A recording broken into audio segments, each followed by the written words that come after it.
A young pastor arrived in a quiet, peaceful village, his heart burning with just one mission: to spread the gospel. And when he preached, he didn't just speak, he commanded attention.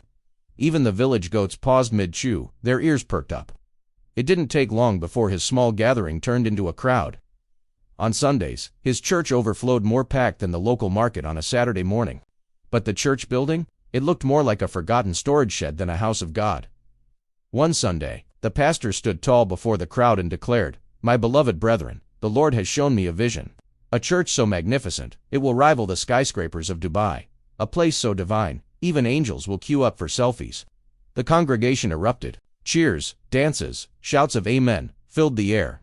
Inspired, people began to give generously. Week after week, the offering box swelled. It looked less like a collection plate and more like a mini vault. But before they ever saw a single bag of cement, they saw something else: a wedding. And not just any wedding. A royal spectacle. Flowers flown in from overseas, a cake taller than most village houses, and even a helicopter swirling above for aerial photos. Whispers spread like wildfire. "God has truly favored our pastor." Then came the housewarming.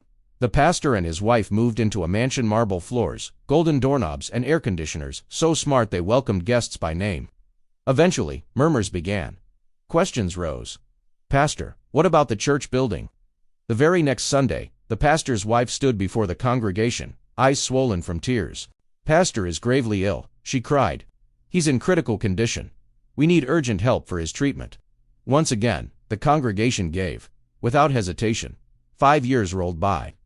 Then one Sunday, an elder, his face lined with courage and disappointment, stood up and spoke. "Pastor, we've contributed and sacrificed for years. Where is the church?" The pastor slowly took the microphone. He exhaled deeply and spoke with solemn conviction. "Brethren, the amount you've given so far can't even build a toilet." The church fell into stunned silence, but he wasn't done. With calm resolve, he added, "And now, the vision has evolved. God says, we're building the church in Dubai."